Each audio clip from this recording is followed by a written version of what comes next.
ചെയ്ത് കഴിഞ്ഞിട്ടുണ്ടെങ്കിൽ വൈകിട്ട് വാ. അപ്പൊ അടുത്ത ക്ലാസ് വരുമ്പോഴത്തേക്കും എക്സാമിന് വേണ്ടിട്ട് പ്രിപ്പയർ ആയിട്ട് വാ. 26ാമത്തെ ഇലക്ഷൻ അല്ലേ? 26 നീ ലോകത്തൊന്നല്ലേ?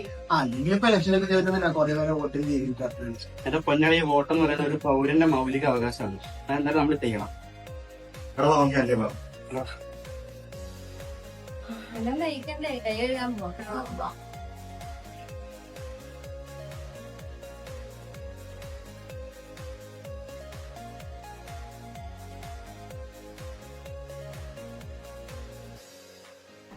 എടാ 2 ദിവസം കഴിഞ്ഞ ടോപ്പിക് സബ്മിറ്റ് ചെയ്യണ്ടേ? നീ നോക്കിയോ? ഏത് ടോപ്പിക്കാ? ഞാൻ നോക്കിയിട്ടോ. നമ്മുടെ ഫൈനൽ ഇയറിന്റെ പ്രൊജക്ടിന്റെ ടോപ്പിക്. ഇല്ല, ഞാൻ സെലക്ട് ചെയ്തില്ല. സെലക്ഷന്റെ കാര്യം പറഞ്ഞപ്പോഴാ വരുന്ന 26-ാം തീയതി നമ്മുടെ ഇലക്ഷൻ. ഓ ഇലക്ഷൻ, എനിക്കത് വേറെ പണിയുണ്ട്. ഞാനിന്നും പോകണത്. ഇലക്ഷൻ ഒക്കെ അതിന്റേതായ സമയത്ത് നടക്കും.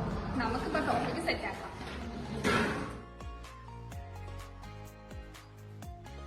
ചേച്ചി 2 ലൈമേ. ചെയർമാനെ തന്നെ ഇവിടെ ചെയർമാനാക്കിട്ട് എന്താ കാര്യം? ഇവിടെ ഒരു ആർട്സ് പരിപാടിയാണ് എത്ര കാലമായിട്ട്.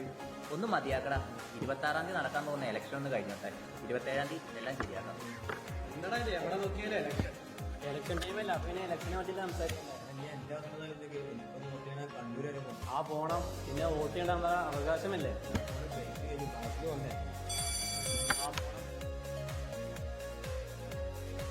ചേച്ചി ടൈമില്ല, ലൈമയാണ്.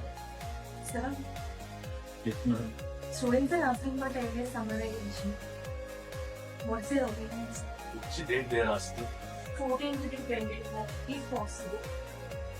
Till 24th is not possible. Either till 20th or 22nd you can give. We have election on 26. Shall we start the class later?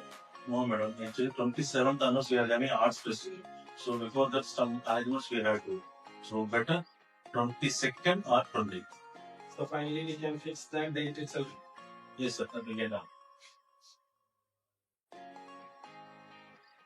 Indian ഭരണഘടനയുടെ ആർട്ടിക്കിൾ 326 പ്രകാരം 18 വയസ്സ് പൂർത്തിയായ ഓരോ ഇന്ത്യൻ പൗരനും വോട്ട് ചെയ്യാനുള്ള അവകാശമുണ്ട്.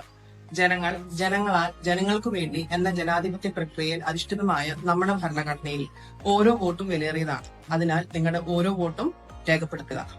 Vote fair, vote സെൻസിബിളി.